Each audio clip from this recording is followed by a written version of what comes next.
Channels.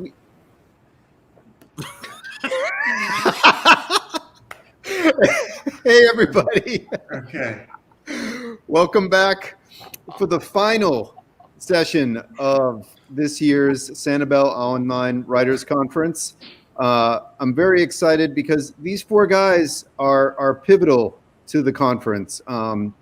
They're all core faculty members. They've all been coming back year after year, and they always deliver. I'm assuming they're going to do the same today, right, guys? A lot of pressure. Yeah. Yeah, yeah. Pretty good, yeah. And because there are so many of them and they're also accomplished and so prolific and have done so much, I am not going to read their entire bios, but I encourage you to go to our website and to read their bios because you'll be blown away by how much they've done. But I will say we've got Steve Almond, who's been coming since the beginning. He's got 10 books. His first novel is going to be coming out in April of 2022. It's called All the Secrets of the World. And I just can't wait for the world to get their hands on that. John Dufresne is the author of many, many books of fiction and nonfiction. He writes a bunch of writing guides that I've used in my classes for years and continue to do so. He's a wonderful teacher. He was part of the Sanibel mini conference yesterday, and the students just loved him. And so I'm thrilled to have him back as well. Tod Goldberg is the author of 15 books, including his latest, The Low Desert. And he also is the host of a very popular podcast called Literary Disco. And he has a new book coming out in 2023 called Death of a Gangster. Darin Strauss has been coming back to the conference year after year since 2007. His most recent book is the novel called The Queen of Tuesday. He's also the author of the NBCC winning memoir, Half a Life, that came out in 2007. So, guys, I'm going to get out of your way and let you take it from here, but thanks so much. I can't wait to hear what you have to say. Thanks, Tom. We appreciate it. Thank you, Tom. Thank you, Tom. So I think we said Tom's going to hit the first question. Is that right? I think what we decided, viewers, is that I was going to be in charge. That's right. And that everything that happens from here on out, while I might be in charge of it, Steve would be to blame. If there's any blame to be had. Well, I'm somewhat responsible because our wonderful host Tom asked for us to come up with a title for this panel, and wanting to be the teacher's pet, and none of you responding in time, I came up with the title of our panel, The Long and the Short of It, Writing Novels and Stories, because I figured we'd all done that. They couldn't say we hadn't thought of something we'd all done. So here we are. So we're going to talk about novels. We're going to talk about stories. We're going to leave plenty of time for questions from the audience. If you have questions, put them up in the comments there on the side, and we'll try to get to as many as we possibly can. But let's get started. Let's tell the world the secrets that the four of us have that pretty much no one else knows about writing fiction. I wanted to ask you guys about that. I mean, when you approach any different genre, fiction, nonfiction, short stories, novels, is there a difference in the angle of approach, or is it just sentences? Are you just looking at words and stories, or do you have a totally different mindset when it comes to different lengths, different genres? Like I said, nonfiction, fiction, because I think we've all written nonfiction as well. So along with fiction. So for me, I'll answer my question first because I'm an egomaniac. And you talk yourself a lot anyway. It's good practice. I don't see much difference. It's just whatever you're working on has a different title because of the different subject matter. But when it comes to just telling a story, I try to use the same principles, which is make it exciting, sentence by sentence, have different story elements. Think about what makes each paragraph want you to read the next one, what makes each chapter want you to read the next one. So I don't approach it any differently. I'm wondering if I'm alone in that. Well, Go ahead, John. Who was? Oh no, I just I think of myself as fiction writer and storyteller. And I write, the nonfiction I write is mostly, I write some essays, but mostly about writing, because it's something I think I know something about, and I try to share what I know about it. Like it all comes from the teaching, from being in the classroom and talking about this stuff all the time. When I write fiction, I write about what I don't know. I write about what I don't understand.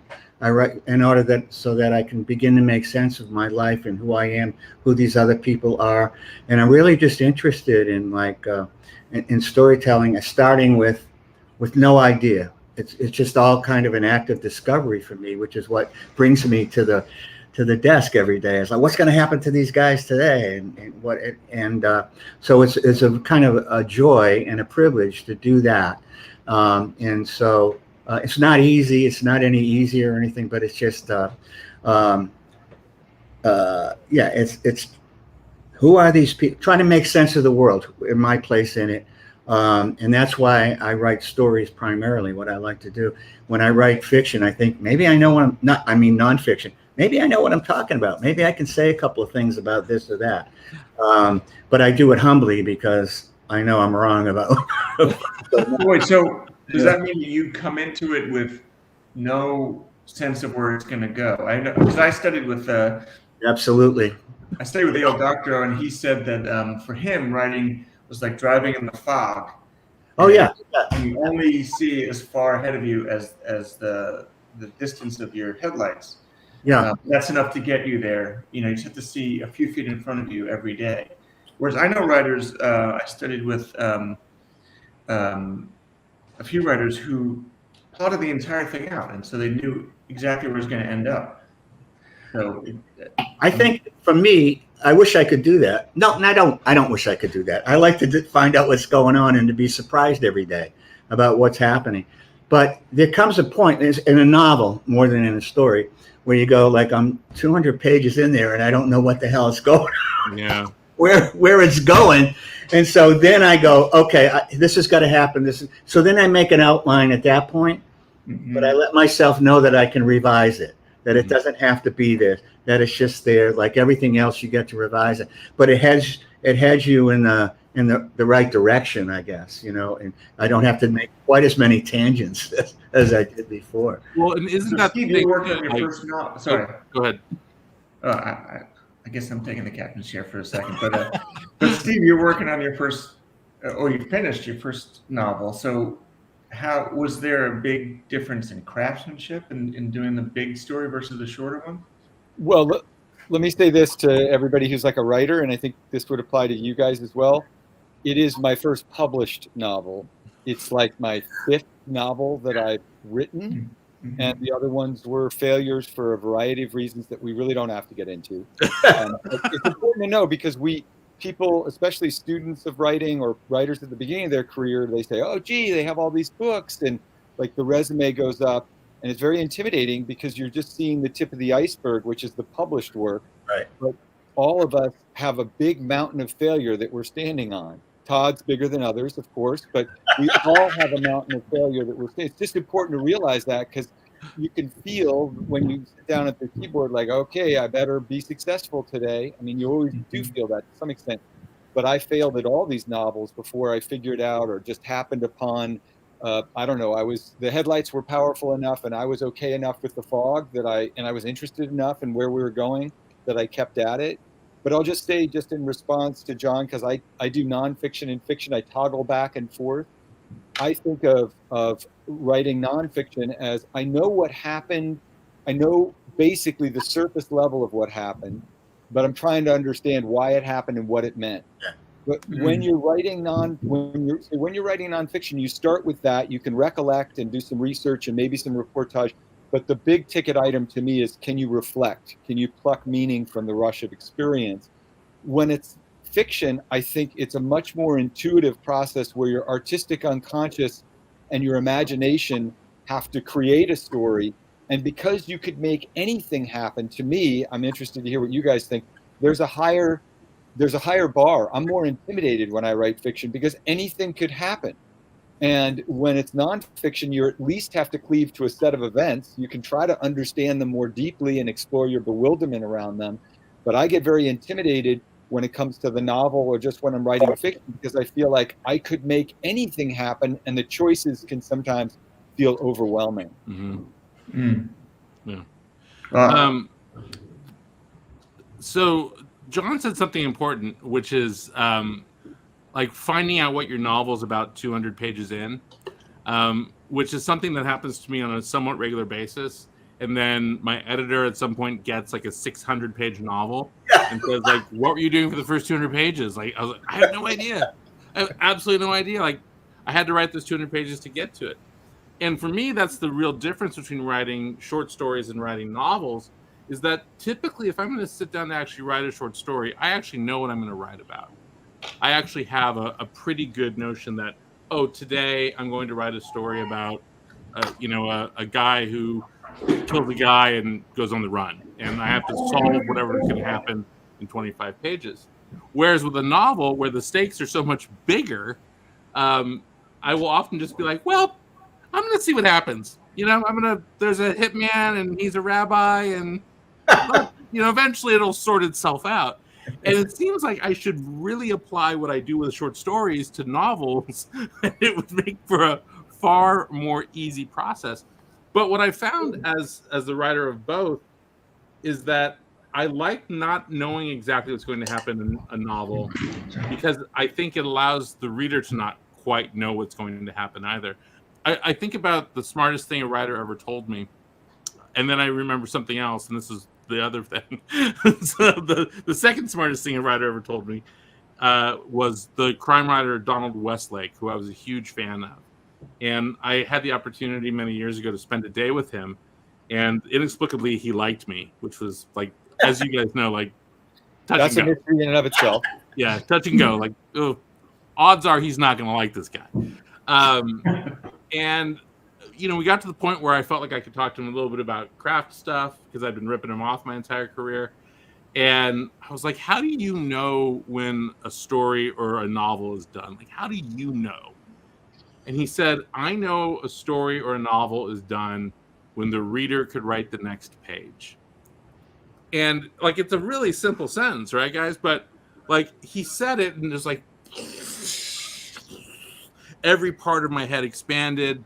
And it was just one of those moments where maybe he elucidated something that I sort of knew at an artistic level, but never really knew, like, how to do it. And then once he said that, it really changed the way I approach writing both stories and novels.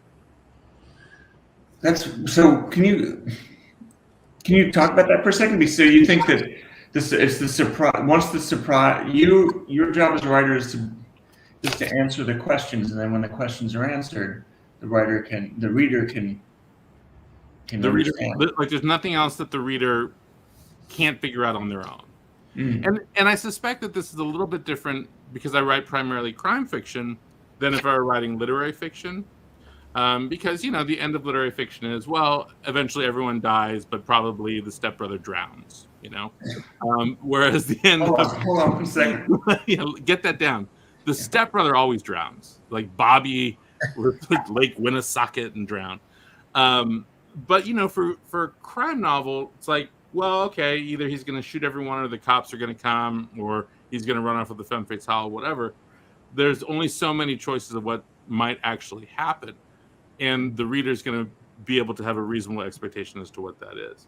But, like when we think about novels like, like Atonement or something, when would the reader ever know what was going to happen until you get to the very last moment of that book, And so in that way, I always think, like, well, the novel really provides you with so much more freedom than the short story does, because you can surprise the reader for a longer period of time. One thing that Steve said earlier that I wanted to come back to was that fiction is more intimidating.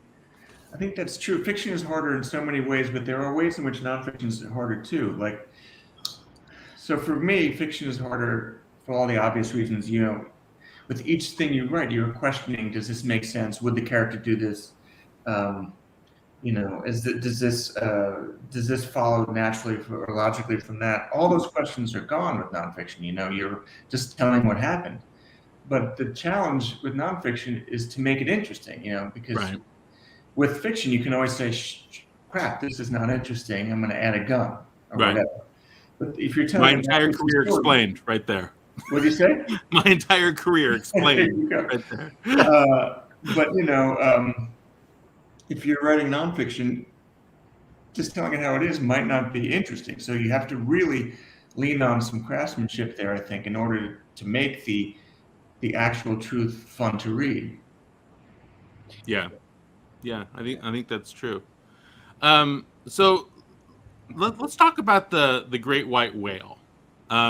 Do any of you have a story or a plot idea or a character that you've always wanted to write about but never have? So, for instance, for me, I swear to God, this is true. I spent 20 years wanting to write a short story about a guy who sings "Brick" by Ben Folds 5 for his karaoke song, and it's such an offensive and horrible character trait that I'd never found the story for that to go in until, like, finally, when I wrote just a really disturbing, super fucked up story in my new book, I was like, oh, that's the guy who sings "Brick" by Ben Folds 5. But literally 20 years of trying to write a story where that one line could show up and make sense.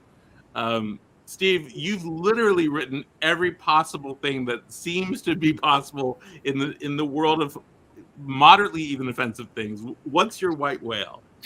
Well, I'll say that I spent like 20 years, even longer than that, probably 30 years, obsessing over a story that I think a better writer could write, but I somehow couldn't. And it's the story of a guy named Shabbatai Tzvi, who was the most...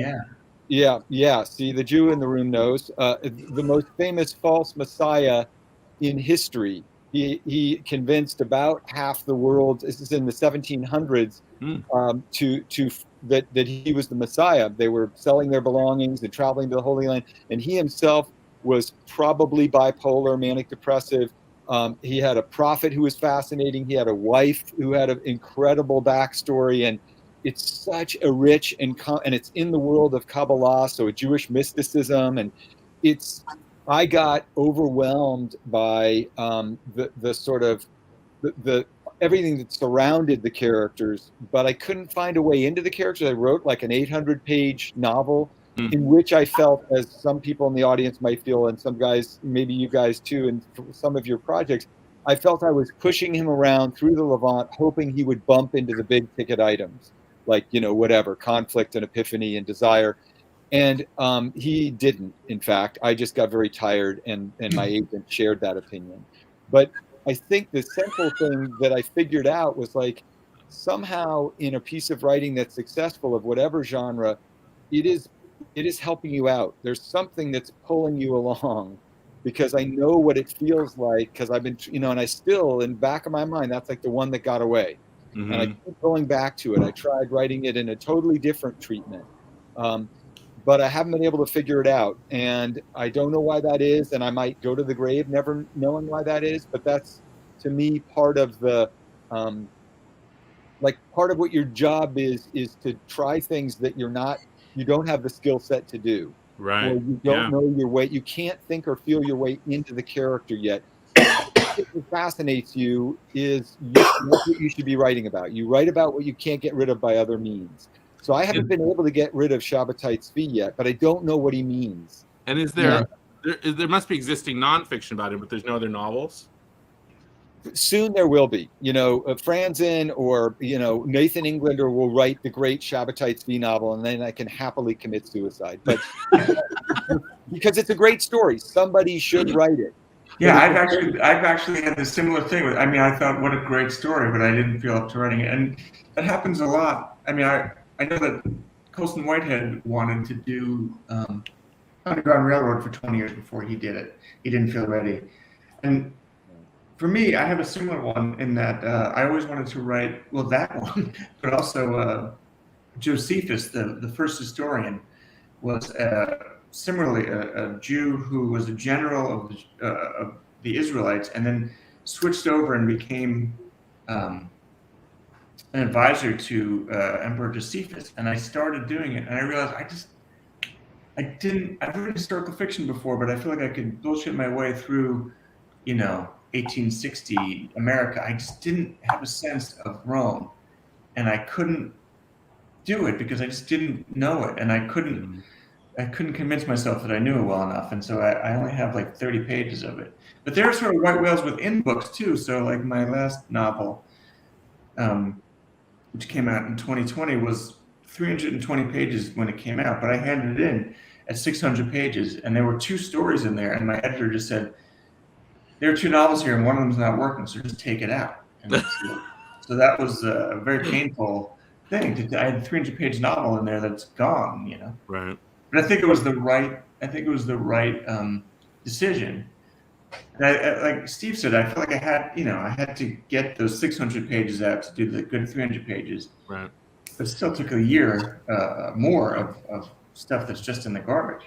When you look at that novel, though, Darin, where you took the 300 pages out, do you still see like vestigial parts of it, like lurking around? Like, are you still aware of it when you look at the book? Yeah. Well, so what I did was there's these interstitial things between chapters that are like a paragraph. Right. So so that I took the 300 pages and I got it down to 11 pages because it needed to be there, but it didn't need to be there that big. It held the other story together. So I realized I'll just take the sort of greatest hits. So 300 pages is now 11 pages, and that I think works. What about you, John? What about you, John? I was going to say I had a similar experience to Darin in that my first novel, Louisiana Power and Light, which was how I taught myself to write a novel by writing the novel, because Norton said they didn't want any more stories. Write a novel, okay. And it was 600 and something pages when I gave it to Jill Bialowski, my editor, and it ended up being like 300. And it was the entire backstory, which was the whole thing of the family, was gone. And this was before. This was these single-sided floppy disks, so I never got it again. It was gone. Everything that I took was gone from that. But I don't think in ideas. I don't begin. So I don't have a white whale. I don't have an idea of what a story is. I love hearing. You've given me ideas though as I listen to you guys. But I often let theme guide me. That I want to write about this. I write about the same damn things all the time. I write about abandonment. I write about loneliness. I write about grief. And I know someone's going to die. I don't know who it is, but then I start with a character that I find interesting and compelling, and give that character a lot of trouble. And then back to what I was saying at the beginning, I just kind of muddle ahead and see where this is all going. And I end up on page 200 saying it's not going anywhere. But so it's not the most efficient way to write, but it's an enjoyable way to write. And we were talking about stories in novels. I find short stories more difficult to write. And novels easier. They just take a hell of a lot longer. It's like, and you don't get any satisfaction for a while. But I guess, and I think I get, it's like William Trevor, who's like my hero. William Trevor, who wrote both, said that writing short stories was eminently more important, and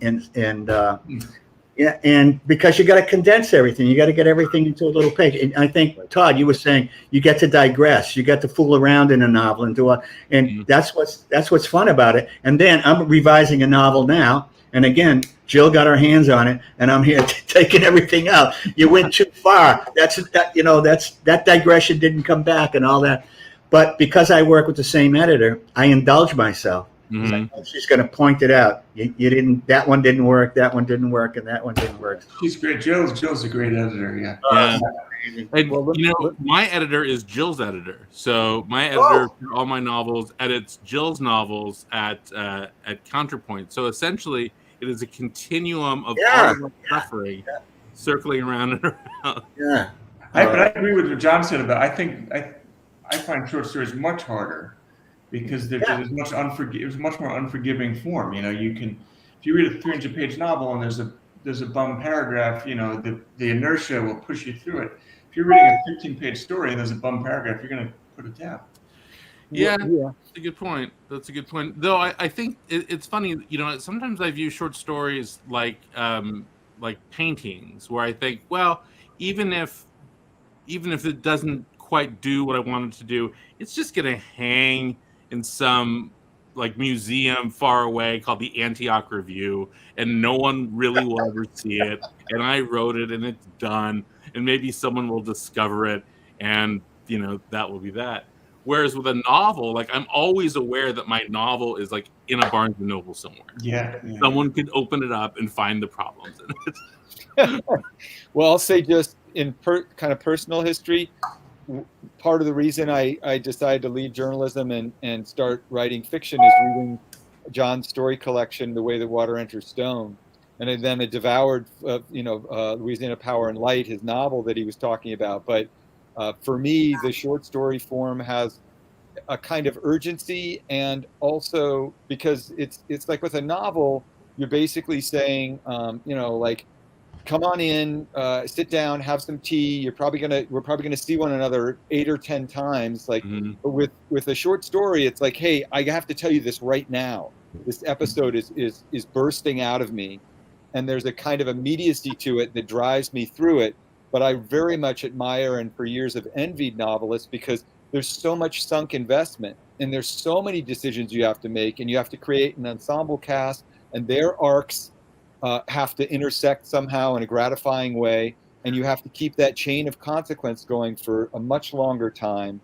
I think of the construction of stories as sort of the building of ramps, psychologically and emotionally reliable ramps to particular moments that matter deeply to the characters, where they're overrun by feeling and confused and bewildered and whatever, engorged with lust or confusion. And that's really tough to do. In a short story, you're usually just building one of those ramps. In a novel, you're building a whole museum of ramps. And so for me anyway, I experience that as a great deal of pressure. So I usually end up doing quite terribly at novels, but I finally figured it out. And that larger point is like, for many people listening to us, like, your job isn't to succeed at the keyboard every day. It's just to like be at the keyboard. That's the success, I think. Yeah. To me, I think what's hard about a short story is knowing what to leave out, because every time I write a short story, it just grows and grows, and then it seems like a novel, and then I just, all right, I guess I gotta make it bigger and bigger because you're a novelist, right? Well, I mean, and similarly though, Darin, I have turned 2 separate short stories into novel series. So I wrote a short story called Mitzvah that became 3 novels. And also a short story collection. So 3 novels and a story collection. Mitzvah, bar mitzvah, and bat mitzvah. And bat mitzvah. Fantastic series. And you get bagels and a schmear with this series if you buy them. Sorry, and then, I don't know if people know that. I just agreed to do 3 books in a new crime series based on a short story in the low desert about crime at the Salton Sea, which maybe tells me like, oh, maybe my short stories aren't successful, but they have good plot ideas for something more. But I mean, maybe this is true for all of you. Like, do you guys use the shorter form, be it short stories or essays, to sort of try out material? I last night over at FGCU, I read a story that is 9 pages published. It's now 80. After it was, I just said, I like these people. I want to find out what's happening. And so I'm 80 pages, and I said, novella? Or do I, like Darin said, do I keep going? What's going to happen here? I don't know. But I didn't do that consciously, but it was like I got really interested in these people and see what's going to happen. So there are a lot of great short story writers who do the opposite. I know. I used to teach with Laurie Moore, who's one of the great short story writers, and she only for 1 semester she came to NYU where I teach, and it was great just listen to her talk about how she did it. And she was saying that she'll always write 100 pages for a 20-page story. And V.S. Pritchett, who's a favorite of mine, British short story writer who was huge and sort of forgotten. Pritchett, great short story writer, but he also would write a giant story. And then he would look at it and say, okay, what's the key scenes? And he'd keep those at length, or he'd make them longer. And then he'd say, what are the unimportant scenes? And then he would take 1 or 2 lines from those scenes and skim through the rest of it. So Laurie will have scenes that are just one bit of dialogue, 1 line of dialogue. And she said that, those were 2-page scenes, and she realizes, oh, and her second draft is figuring out, okay, what is each scene trying to do? Right. And if it's getting to this one line of dialogue, that's all I need for that scene. So, there's so much you don't know in the first draft. I think so much of revision is just figuring out, okay, what the hell was I trying to do with this story? Yeah. And then, I think the revision should be equally rigorous for a novel and a short story, but it seems like, especially for a short, that's when you really condense and get it down to a polished bit of perfection. Mm-hmm. Todd mentioned the Salton Sea. Mm-hmm. And I had a student writing a novel years ago who was writing a novel set at the Salton Sea. And all I could think of, I don't know if she ever finished it. It drifted away from the Salton Sea. That there are certain places that evoke stories that you want, and that is one. Yeah. I want to go there. And in that place near there, Slab City, Mm-hmm. out there on that stuff, that whole thing. There's just like there's 1,000 stories there. Yeah. This is going to be a little eerie. All the Secrets of the World, it has important scenes that take place at the Salton Sea. Oh wow. Oh, that's great. Yeah, That's great. It's true. It is quite evocative. I think anything that's a sea is just inherently more literary than like an ocean. Right. Like it used to be a sea, and it's not so much a sea anymore. Yeah. Right. I mean, it's not just a sea; it's a metaphor. It's a living, breathing metaphor out there. Yeah. Right. But you guys can't write any more about it. I'm done. These new All books right, of mine. I can't have you writing about it. I will sue. There's a great question in the chat that we should answer from Delaney, who asks, and I'm super interested to hear your take on this. How do you name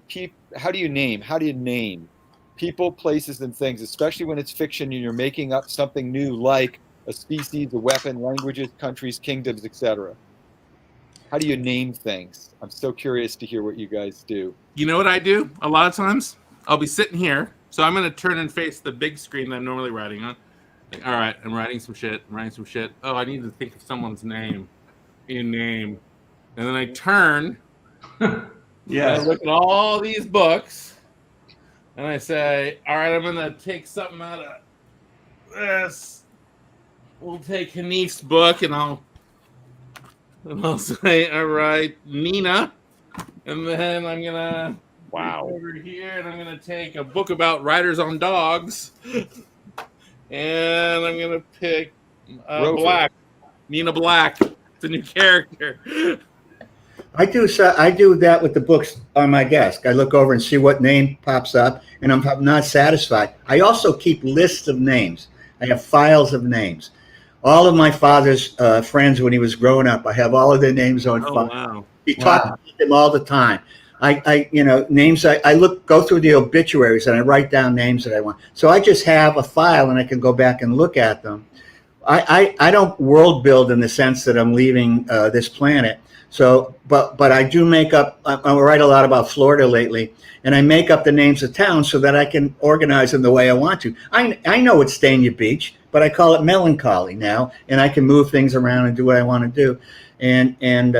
So I kind of a sense of Florida. What are the names here in Florida? So lots of names of towns, which is actual, after plants, after exotic species, all that sort of thing, and use that. Try to take place to suggest the names.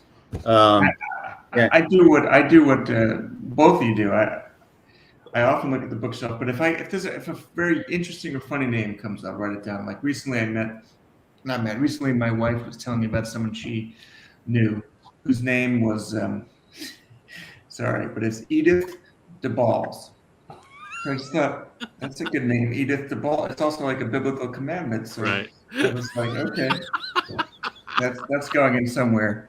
Okay, all right. My name that I've carried around for like 25, 30 years, maybe longer. Down in Miami, I was writing a story when I was working at the newspaper down there, and there was a guy it was about traffic lights, and everybody runs red lights, and there was a very earnest civil servant who was trying to install lights and explain to me that people shouldn't run through red lights, and his name was Sheldon Pivnick, and I just thought, oh, Sheldon. Sheldon.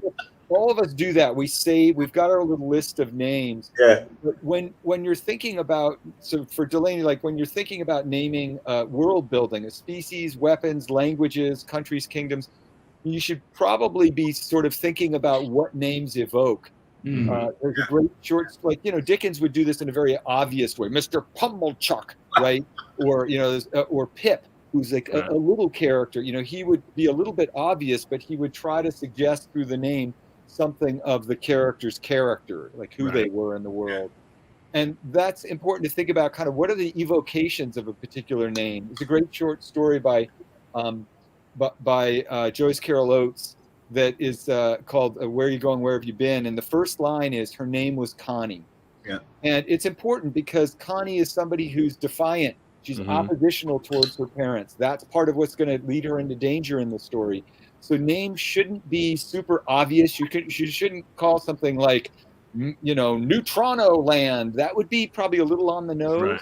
But if there's something eerie that has to do or menacing, then you should think about what exactly is an organic way to connote the feeling that you want that place to have, or that weapon, or that species. I had a character. I met someone whose last name was Golden, but Goldin. I thought that was perfect because it invokes the Golden Boy, but it's not spelled that way. So I had a character named Josh Golden who was, handsome and right. I had a guy who was a loudmouth whose name was Blair, Blair. So those homonymic puns register with the reader almost unconsciously. There's also a great novel called Mrs. Bridge, where the author does a very interesting thing. The first paragraph is about, it just starts with saying her name was India Bridge. Her first name was India.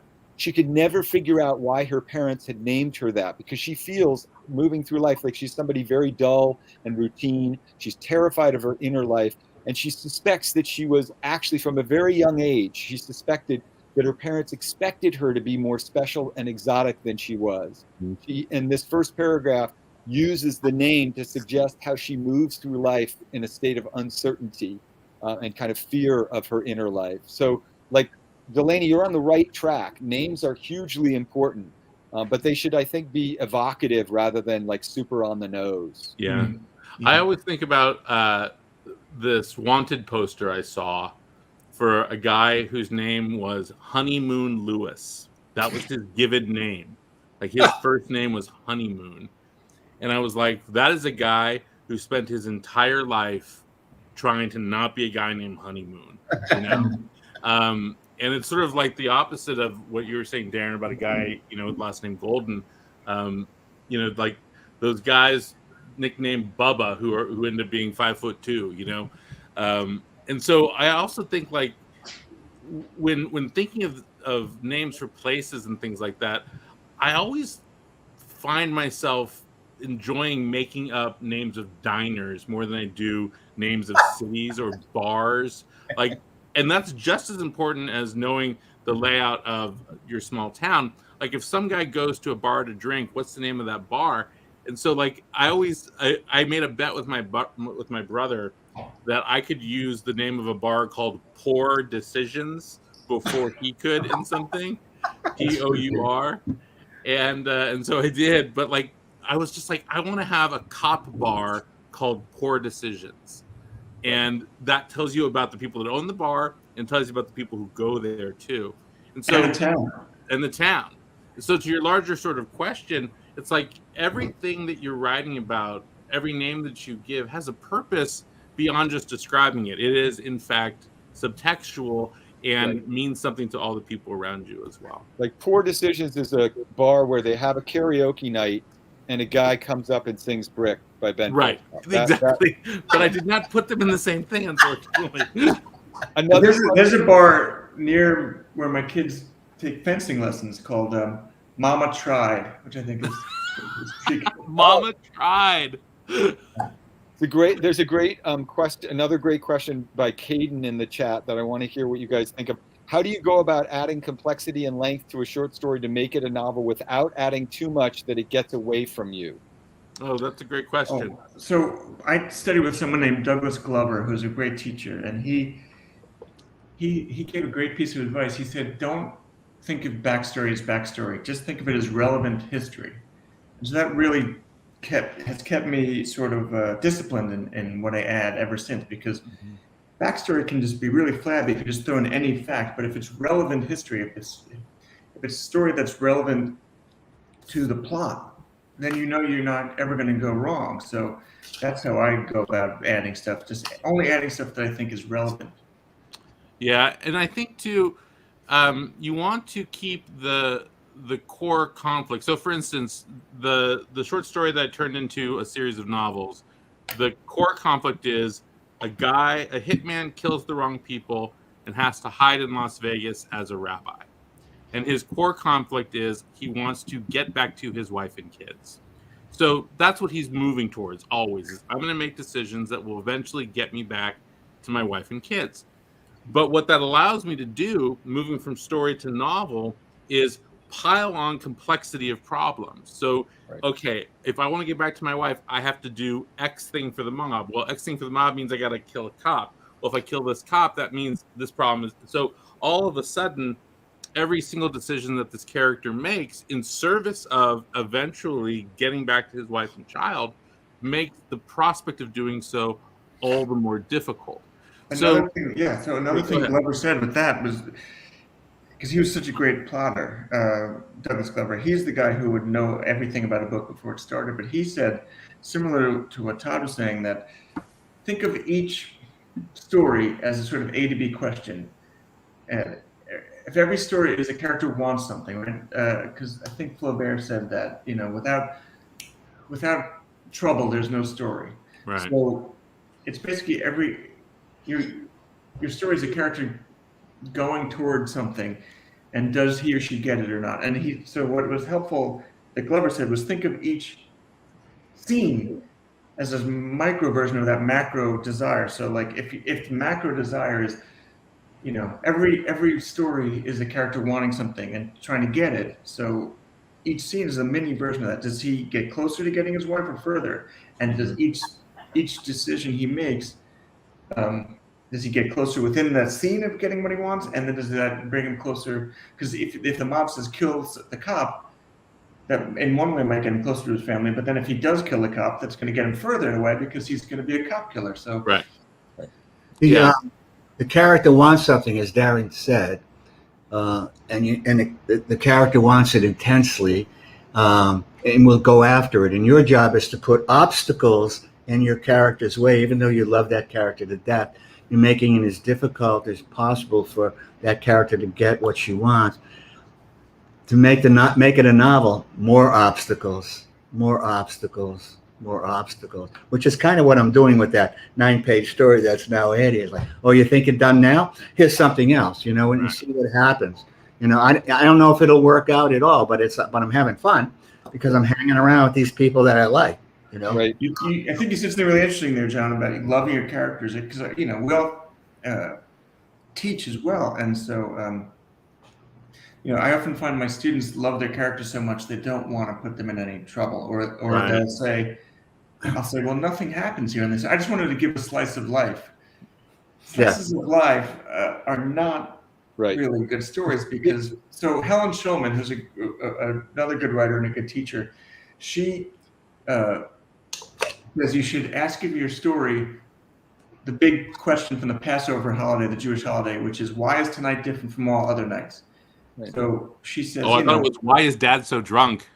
That's another one. That's why it's like the same as all other nights. But no, why did mom bring that guy that she says is our uncle over? But that's not our uncle. But no, it's a serious thing, because you have your character's entire, say you're writing a short story, right? And say your character has a normal lifespan of 90 years. And you're picking one day. Pick the one day in that 90-year span. That is the most story-worthy, right? Like you could do a slice of life, which is not interesting, or you could pick the most interesting day of that character's life.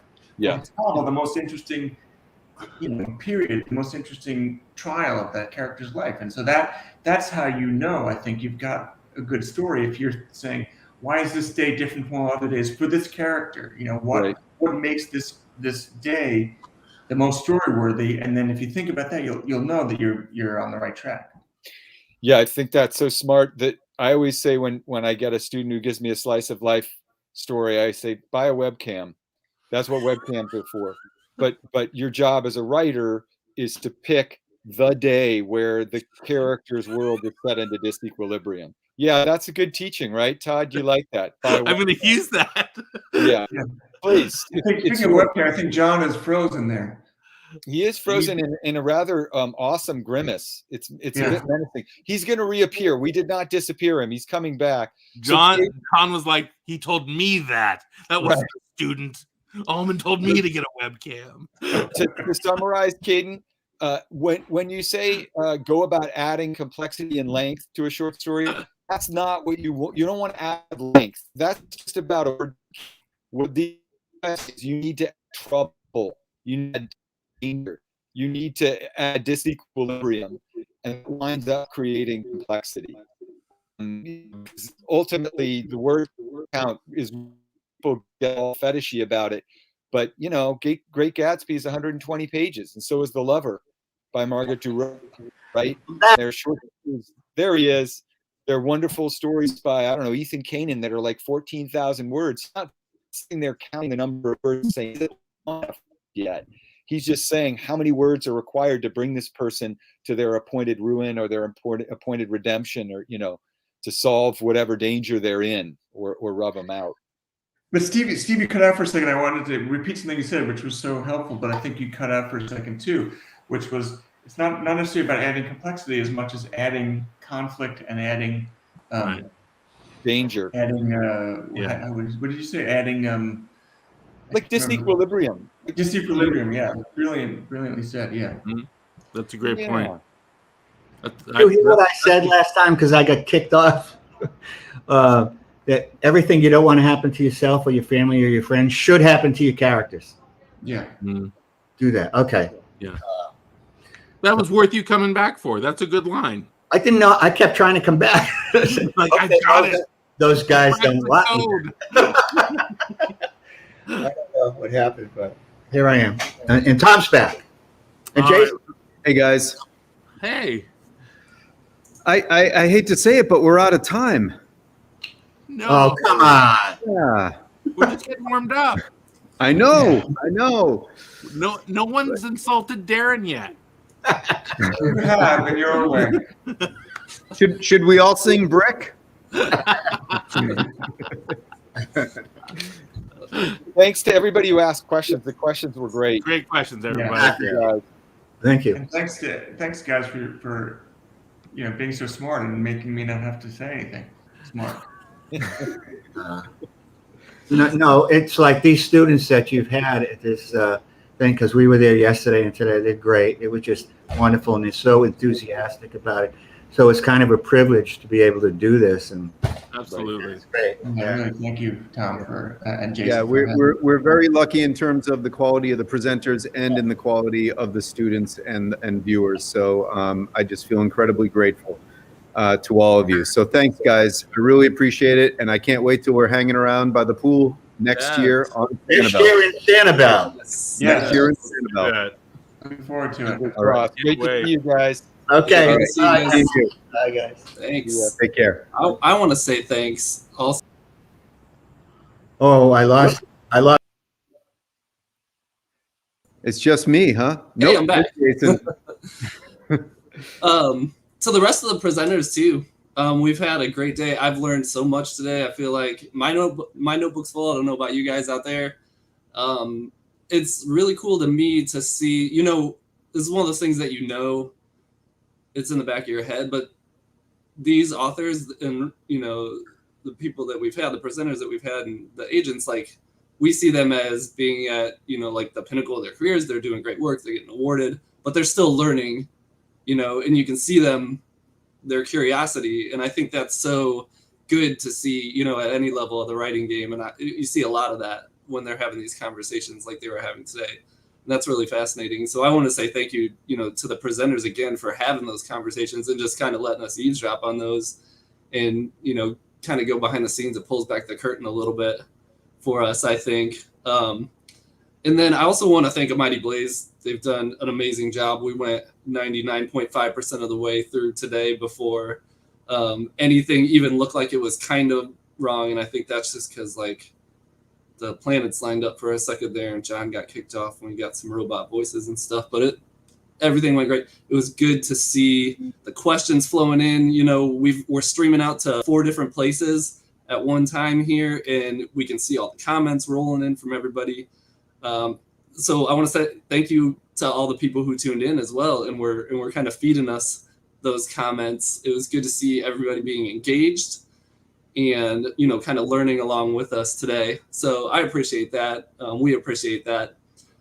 And one thing we would appreciate from you guys, if you can, is to just let us know how today went for you. And we're going to push out a link to a brief survey. If you don't mind taking a couple minutes to just fill that out, let us know what you liked. Let us know if there's anything you didn't like. And we'll use that to help, you know, future conferences and hopefully make them even better than, you know, this conference this year, which was pretty outstanding. Don't you think, Tom? Absolutely. It's going to be tough to top this. I mean, it'll obviously be better to be in person, but in terms of the quality of the instruction and the engagement with the audience, I mean, this was really terrific. Mm-hmm. And we appreciate everybody tuning in.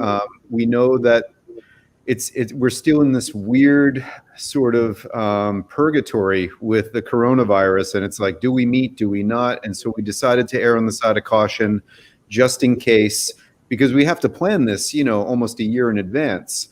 And we didn't know where we would be in November. And so we decided to do it online. And I think it's been as good as it could possibly be for what it was online. And yes, as Jason said, we have a mighty blaze to thank for that. Definitely all the crew behind the scenes, Rachel Levy-Lesser, Margaret Pinard, Karen Belovich, they all really came through and helped all the presenters and me and Jason to do this, and made it so we were on multiple platforms so people could tune in no matter where they were, no matter what their preferred viewing was. And I'd also like to thank all the people at Florida Gulf Coast University who helped make this happen, because Florida Gulf Coast University, they sponsor this whole thing, and we wouldn't be here without them. So I'd like to thank Anita Bellot in the Department of Language and Literature, as well as Dr. Fiona Tolhurst, the chair of the Department of Language and Literature. I'd like to thank Dean Chuck Lindsay of the College of Arts and Sciences, Provost Mark Rieger, and President Martin as well. And, you know, everybody in the Department of Language and Literature and all around campus who have helped spread the word about this and who have supported us all this time. It's not easy doing this online, but it was much easier thanks to everybody who helped. And thank you, Jason. You're Thank you, Tom. You're like the easiest guy in the world to work with. Yeah, same. Right back at you. So thanks to you, man. I really appreciate all the work that you've put into this, and you know, you kept everything running on time. Yeah, and you too, man. You know, a little behind the scenes, like Tom generally, you know, works out who's going to be here. And he's developed this kind of deep network of really amazing writers and musicians and agents and editors and all these people in the literary world. And he has good taste. So if you like what's going on here, you guys probably like the same things. If you don't like it, it's Tom's fault. It's all my fault. Totally. Everything's my fault. Anyway, listen, we're going to let you go. It's been a long day for everyone, but it flew by, but it's been a long day. So I'm going to let you guys go. And thanks again to everybody who tuned in. Thanks again, Jason. Thanks again, Mighty Blaze. Thanks again, everybody at FGCU. And thanks again to all the presenters. And we will see you next year on Sanibel Island.